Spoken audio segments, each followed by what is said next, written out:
Chers amis de l'Écodine, je nous aime tous. Nous souhaitons la bienvenue. Je m'appelle Idia Ferriel. J'ai 5 ans. Je suis dans la classe de Père Benjamin. Nous allons réciter les livres de la Bible. J'ai quitté l'hôtel Genèse et sur la route d'Exode, j'ai vu Lévitique en train d'enregistrer le nombre de gens au niveau de Deutéronome. Pendant que Josué était en train d'attendre à la belle porte de la juge, j'ai vu Ruth s'acriant d'une voix forte, Samuel, Samuel. En ces mêmes moments, les premiers et les deuxièmes mois du temps des chroniques, venant visiter Esdras, Néhémie et Esther pour leur révéler ce qui arriverait à Job leur frère.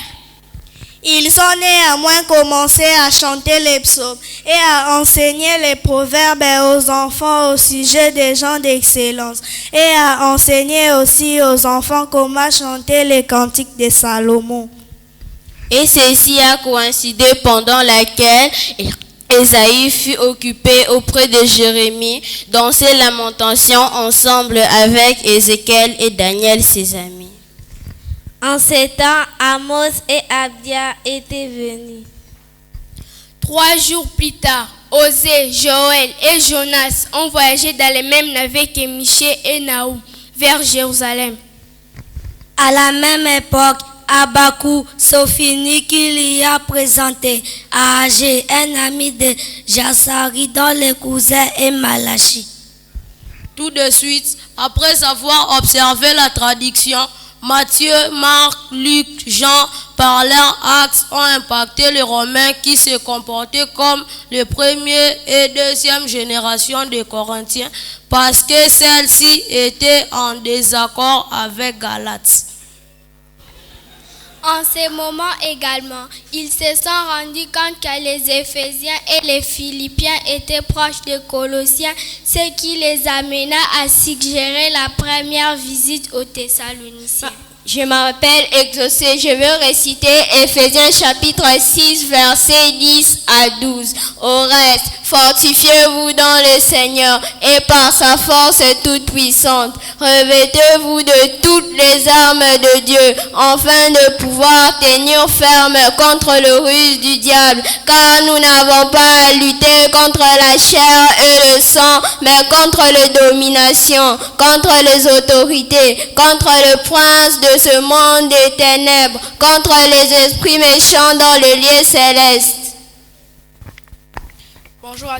Bonjour à tous, je m'appelle Bruno, je vais réciter Éphésiens chapitre 13 à 15. C'est pourquoi prenez toutes les armes de Dieu afin de pouvoir résister dans le mauvais jour et tenir ferme après avoir tout surmonté. Tenez donc ferme et avoir la vérité pour ceinture. Revêtez la cuirasse de la justice. Mettez pour chaussures à vos pieds le zèle que donne l'évangile de paix. Bonjour, je m'appelle Samuel, je vais réciter Éphésiens 6, 16 à 18. Prenez par-dessus tout cela le bouclier de la foi avec lequel vous pourriez éteindre tous les traits enflammés du malin. Prenez aussi le casque du salut et l'épée de l'esprit qui est la parole de Dieu. Faites en tout temps, par l'esprit, toutes sortes de prières et de supplications. Veillez à cela avec une entière persévérance et priez pour tous les saints. Bonjour, je m'appelle Blessing, je vais réciter Philippiens chapitre 2 versets 1 à 2. Si donc il y a quelque consolation en Christ, s'il y a quelque soulagement dans l'amour, s'il y a quelque union d'esprit, s'il y a quelque compassion et quelque miséricorde, rendez ma joie parfaite, ayant un même sentiment, un même amour, une même âme, une même pensée. Bonjour, je m'appelle Merveille, je vais réciter Philippiens 2, 3 à 5. Ne faites rien par esprit de parti ou par vaine gloire, mais que l'humilité vous fasse. Regardez les autres comme étant au-dessus de vous-même. Chacun de vous, au lieu de considérer ses propres intérêts, considère aussi ceux des autres, et ayez en vous les sentiments qui est en Jésus-Christ. Bonjour, je m'appelle Gerbina, je vais réciter Philippiens 2, 6, 8. Lequel exista en forme de Dieu n'a point regardé comme une proie à arracher d'être égal avec Dieu, mais s'est dépouillé lui-même en prenant une forme de serviteur, en devenant semblable aux hommes et ayant paru comme un simple homme. Il s'est humilié lui-même, se rendant obéissant jusqu'à la mort, même jusqu'à la mort de la croix. Bonjour, je m'appelle Ezra et je vais réciter Philippiens chapitre 2, versets 9 à 11.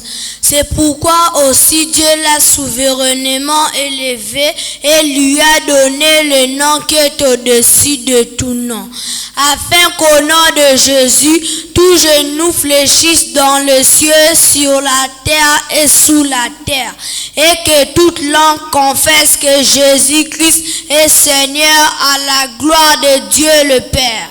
Enfants du monde, sais-tu combien sur la terre vivent des enfants comme toi, dans le luxe ou dans la misère, fils du pauvre, fils du roi? Dieu les connaît tous, Dieu les aime tous, Dieu les veut tous, Dieu les garde tous. Es-tu du nombre de ceux qui n'oublient pas? Je m'appelle Sublime, j'ai 4 ans, je vis dans la classe des premières primaires jamais. Je vous remercie. Les premiers fléaux, l'eau changée en sang. Le deuxième fléau, les grenouilles attaquent les Égyptiens. Le troisième fléau, les poux attaquent les Égyptiens. Le quatrième fléau, les mouches attaquent les Égyptiens. Le cinquième fléau, les luxaires attaquent les Égyptiens. Le sixième fléau, la mort du bétail égyptien. Le septième fléau, la grêle et la foudre attaquent les Égyptiens. Le huitième fléau, les sauterelles attaquent les Égyptiens. Le neuvième fléau, les ténèbres frappent les Égyptiens. Le 10e fléau, la mort des aînés égyptiens. Je m'appelle Joyce, j'ai 5 ans, je suis dans la classe des frères Benjamin. Je vous remercie. Au moment où Isaac grandit, il y a quelque chose qui se passe. C'est que la solution humaine veut bouleverser ou un peu traumatiser Isaac. Alors qu'est-ce qui se passe? Dieu ne permettra pas que sa solution soit avec la solution d'Abraham. Et il dit à Abraham de pouvoir chasser Ismaël, qui était la solution humaine d'Abraham. Alors qu'est-ce qu'il nous faut comprendre par là? Que Dieu n'adhère notre possible que si c'est lui qui nous le donne.